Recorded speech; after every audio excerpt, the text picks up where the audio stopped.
So we're going to do some video series where we kind of randomly select a lake throughout the country that I've been to, have some experience with.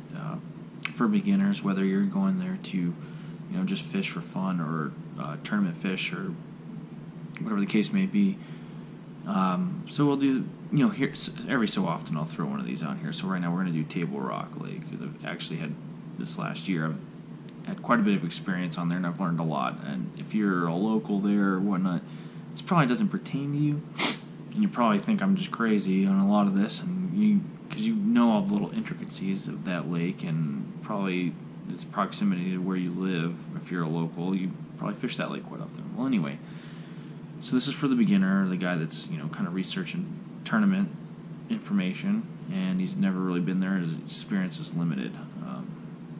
Anyway, I like to group Table Rock in four main distinct areas. It's a huge lake.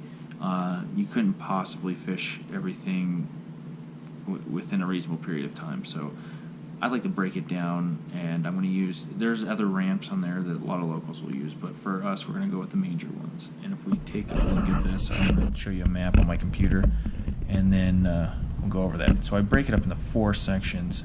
One, if you can see there, I got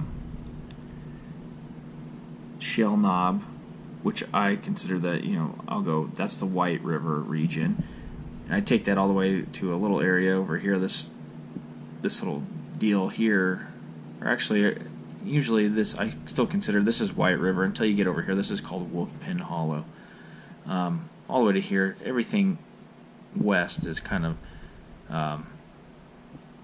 it's the White River. And you can access that Shell Knob's launch right there. If we get in a little closer, you got Mill Creek is somewhere in this region. You can access that. Then after that, you got the center part of the lake or mid lake, and that I focus around Kimberlake City as primary area. I call it the Kimberlake City area, which it pretty much goes from that Wolfpin Hollow. You go all the way over here, and I say Indian Point. And the major ramp there is Kimberlake City. From there, let's go up here. This is the James River. So from the same point on north is the James River. And there's a couple of different ramps that you can utilize in this region. Scroll out here. Oh, sorry, my camera work is not the greatest in the world here. But so you got your White River. Come on, camera. So your White River region, which is over here. Shell Knob, all the way to Wolfpin Hollow, and then your mid lake Kimberlake City area, all the way to Indian Point, and then your James River area right there.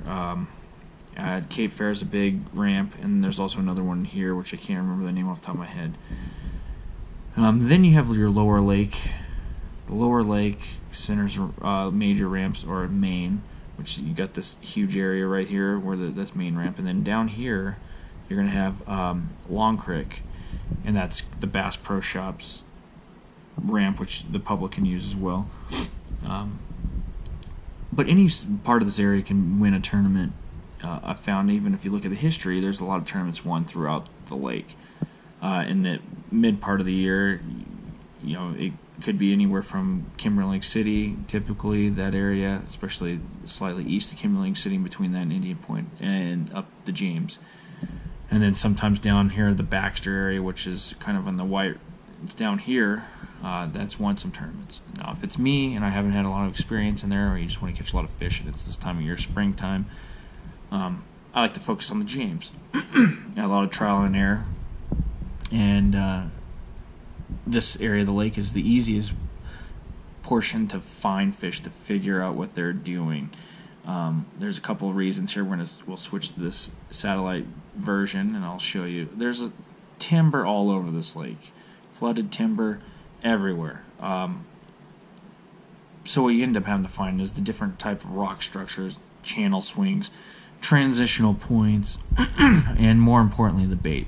Table Rock has has three species of bass. You got spotted bass, largemouth, and then you got the smallmouth, and they're all over the lake as well, all three. So there's a good chance that you could actually catch all three species off one area. Dock fishing is huge here. There's plenty of docks, and you find docks that are coupled with creek channels or brush piles or rock that can be key in different times of years. Well, here's the reason I picked the James. Let's get straight down to it. Every time I've been there, there's been so much in the way of bait, shad, all over the place. Particularly right coming out of the marina here, I've done a lot of graphing and whatnot, and there's just shad everywhere. And the first time I went there, the water temperature was like 40 degrees. All these places here, these channel swings are very distinctive, all the way up here, even to the north of Cape Fair. Very distinctive points, channel swings, transitions, spawning areas. It's really easy to figure out this lake by utilizing the James, and it is a pattern lake. So if I'm going there for a tournament, that'd be the first place I would go to figure out what's going on in the lake. Now, when you get into the late spawn and Table Rock, and I want to keep this short, we're getting a little more lengthy than I wanted to. You can go anywhere on the lake and pretty much catch them. I like to go to the clearest water because there's not a lot of sight fishermen there, but you can sight fish. Sometimes the Schooner Creek is really good. You got a lot of tournaments there, so there's a lot of released fish. Up here around Indian Point, any of these two main branches here, I've sight fished. I've found them on beds. I'm able to follow those fish back and forth from their spawning grounds and catch quite a few fish. And then there's also some really good fishing that's similar to the James down here in Long Creek as you go towards the Arkansas line and back here and whatnot. And there is also some timber from when they've cut that's been dropped in some of these areas, and you can graph that and do pretty well. You get some really nice largemouth stacked up on there. And any of these little bays or whatnot are smallmouth killers. I've caught a lot of smallmouth on this side of the lake. The mid-lake, it's hit or miss.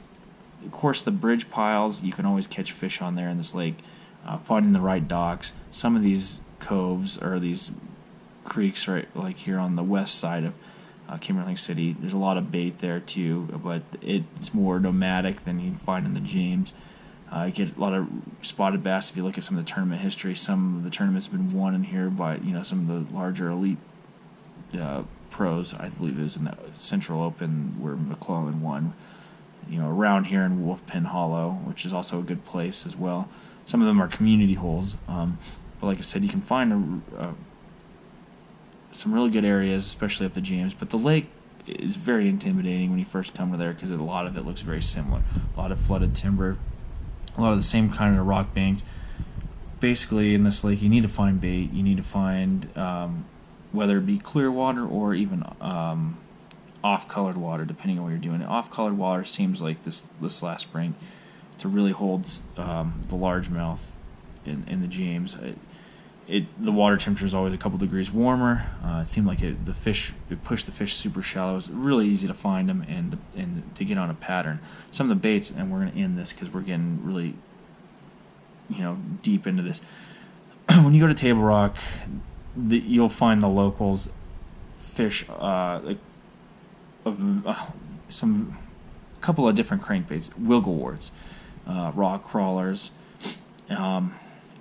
in typically crawdad patterns, and then there's some shad jerkbaits, which the Mega Bass Vision 110 is a staple here. The Spro Mix Stick is a staple here. Rogues, but the best luck I've had is Vision 110s. The Wigglewort is just something you have to throw there, or a rock crawler. These are staple baits. Also, a Ned rig, drop shot, especially in the summertime when the water's kind of clear, because in the springtime you get a lot of that runoff, a lot of rains. I throw, and I've caught a lot of fish on a 3-inch grub. Bass Pro Shops makes some pretty good colors, a shad pattern.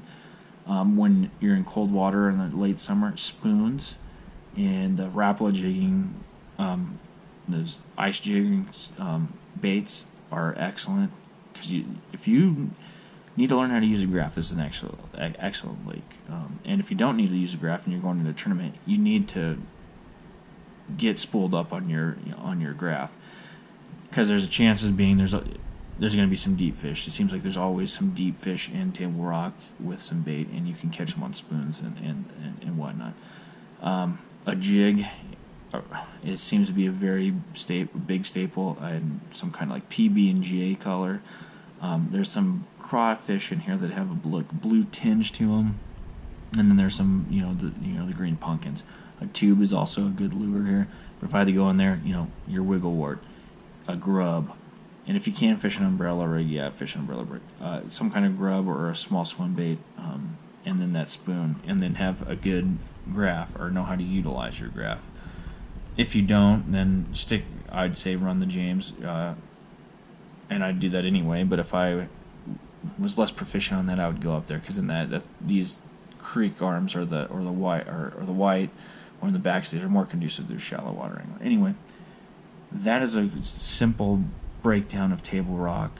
I might expand upon these a little bit more, but trying to keep it simple and trying to give you just a brief overview of what the lake is for the newbie. Nothing real intensive. Anyway, I'll be shooting you some more videos coming up. Like, subscribe, share, comment. I'm trying to build this channel up, so help me out. Talk to you later.